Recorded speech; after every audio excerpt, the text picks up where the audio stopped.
The Dark Side of Japan, The Lost Generation. Die dunkle Seite Japans. Chat. Scheiße. Red mir Japan nicht madisch. Madisch. Ich finde Japan super bis jetzt. Können die mal. Oh, wir wollen jetzt aber nicht Japan madig machen, ne? Macht mir nicht Japan madig.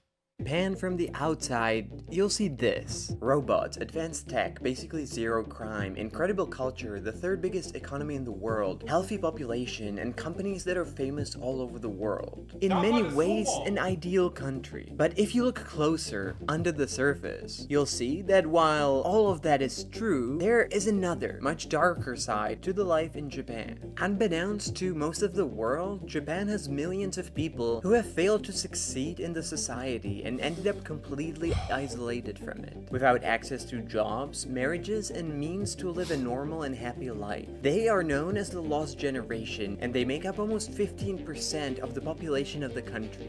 And their sad story is a symbol of Japan's fall from grace, and a sign of its disturbing future. This is the dark side of Japan, the lost generation. Die verlorene Generation, das sind die ganzen Weeps, die nur drin sitzen, ne? Davon habe ich mal gehört.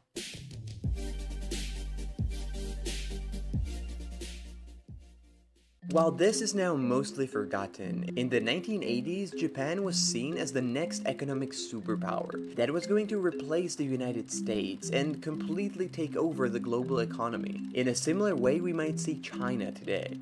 It seems so certain that there was a serious anxiety about Japan in the US, with articles like this one, talking about an economic Pearl Harbor and how Japan is going to buy the entire United States, and with movies like Die Hard, Rising Sun, and Blade Runner, all featuring the trope of Japanese corporations taking over America and the world. This anxiety was the result of the Japanese miracle, 3 decades of enormous consecutive economic growth, made possible by the unique Japanese economic system that was, at the time, seen as superior to the Western model. Basically, it was based on cooperation between gigantic corporate cartels and the Japanese government. These cartels, called keiretsu, were basically alliances of the biggest Japanese corporations, owning shares in each other and, while formally independent, working together to back each other up.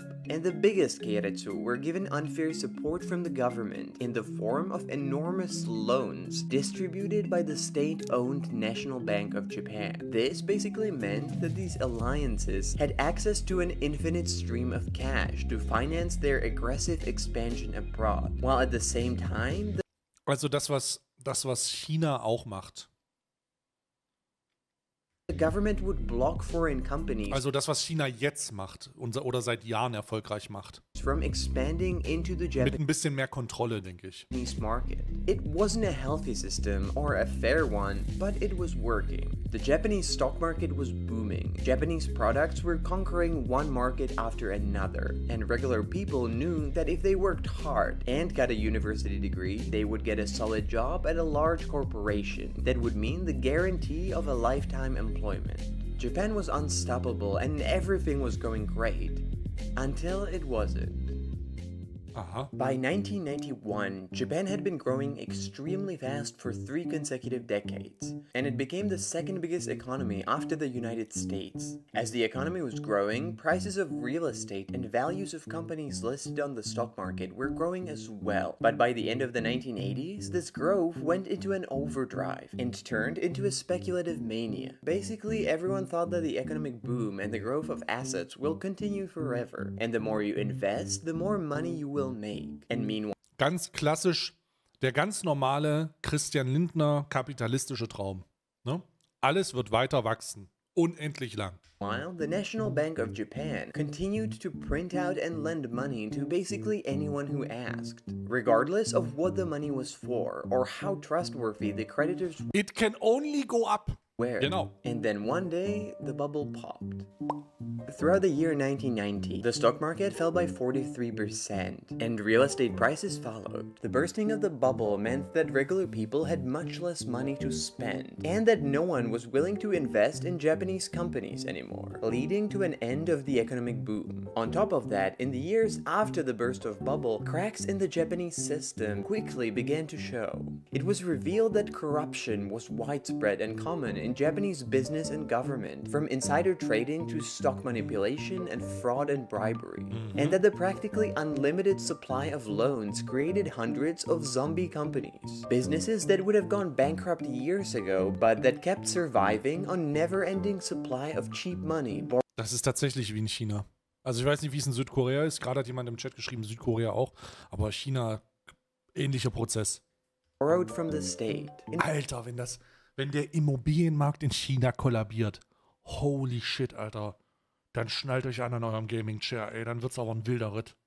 Das wird ein wilder Ritt. In one decade, Japan went from being called Wer weiß, wann das passiert, ne? an economic tiger riding the Japanese miracle to being called the sick man of Asia. But while this was a drastic downfall, it wasn't that unique. Economies of different countries go up and down, and that's part of life. But in Japan, it was different. Unlike in other countries, the economic downturn in Japan had devastating effects for a whole generation. Effects that millions of people have never recovered from. So why was that?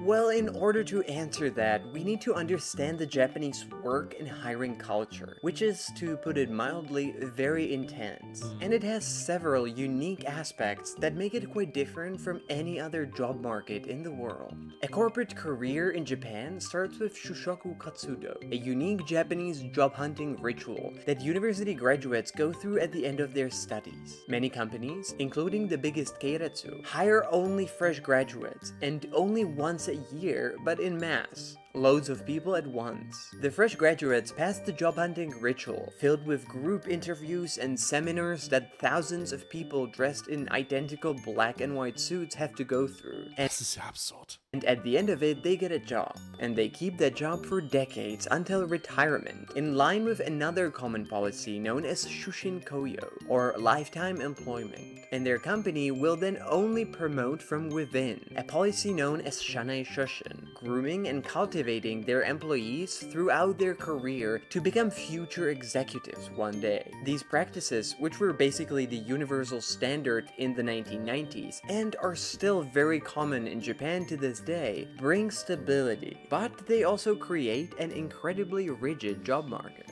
If you want to get a good job, you have one shot after university, and Holy shit, das erklärt, warum die da so lost sind. Du schaffst es nach der Uni ein einziges Mal einen Job zu haben und dann bleibst du da dein Leben lang. once you are hired, you stick with a company for the rest of your career. What the fuck? But if you fail to do that, you are left out in the cold. And the doors of most companies will remain closed to you forever. But the point is that when the economic bubble burst and the economic boom ended, this ritual was broken. While during the boom, it was not that hard to get at least some corporate job. After 1990, most companies froze their hiring entirely for almost the entire decade. And they were not hiring any graduates at all, in order to keep all of their lifelong employees during the economic crisis. They eventually resumed their hiring in the new century, although finding a job became much harder ever since. But for a whole generation of people who graduated in the 1990s, it was too late. They were not graduates anymore by then, and so the companies would not hire them, as they were hiring fresh graduates instead. Those people, whose only fault was being born at the wrong time, missed their shot and fell through the cracks of the system, and a whole generation, millions of people, were left behind, destined to spend the rest of their lives on temporary, part-time, low-paid jobs. This period became known as the Employment Ice. Du bewirbst dich da auch nicht auf eine Stelle, sondern auf die Firma. Wo du dann hinkommst, ist oft noch nicht entschieden. Oft wanderst du erstmal jahrelang durch verschiedene Abteilungen. And people who graduated during that time as the lost generation. And since the Japanese economy never fully recovered, more young people graduating in the 2000s and then 2010s joined their ranks. And the period of the last 30 years became collectively known as the lost decades. This is obviously tragic for those who are part of the lost generation, but it doesn't affect just them. Instead, their sad fate negatively affects the entire Japanese society, and it casts a dark shadow over Japan's future. There is an entire generation of people, now in their 30s and 40s, who are missing from the job market entirely. They usually live with and often off their parents. They were never economically secure enough to start families of their own, and they never had proper jobs and careers. Around 15% of the population, almost 17 million people, are considered part of the lost generation. And 17 Millionen Menschen, 15% von allem. Alter, das ist eine schlechte Quote, Bruder. they make up the age group that's the most important for an economy of any country. It's the people in their 30s and 40s who usually spend the most. On their families, housing, taking mortgages, buying cars. They are those who keep the economic engine going. But in Japan, there's no one to do that now. And economy is not Japan's only problem that's getting worse because of the lost generation. Currently, the country is dealing with what's been called super aging. Japan has the highest percentage of elderly people, almost 30% of the population in the world, and it's aging more rapidly than any other country. And that is partly also because of the millions of children that the lost generation never had. By 2050, the ratio between seniors and people in the working age will be 1 to 1.3, meaning that there will be almost as many people over 65 as people between 15 and 64. In any country in the What the fuck? world, the elderly are dependent on the taxes paid by people in what's called Warte mal. What? Was? productive age. But in Japan, this will be at some point simply no longer sustainable. And on top of that, the lost generation created another social issue that is becoming increasingly damaging to the survival of the Japanese society, the phenomenon of so-called hikikomori. These are Japanese men who have voluntarily decided to completely cut themselves off of society, and they're spending their lives in complete isolation, never Hey, that's me. leaving their house and not having any social contacts at all. Yes, that's me.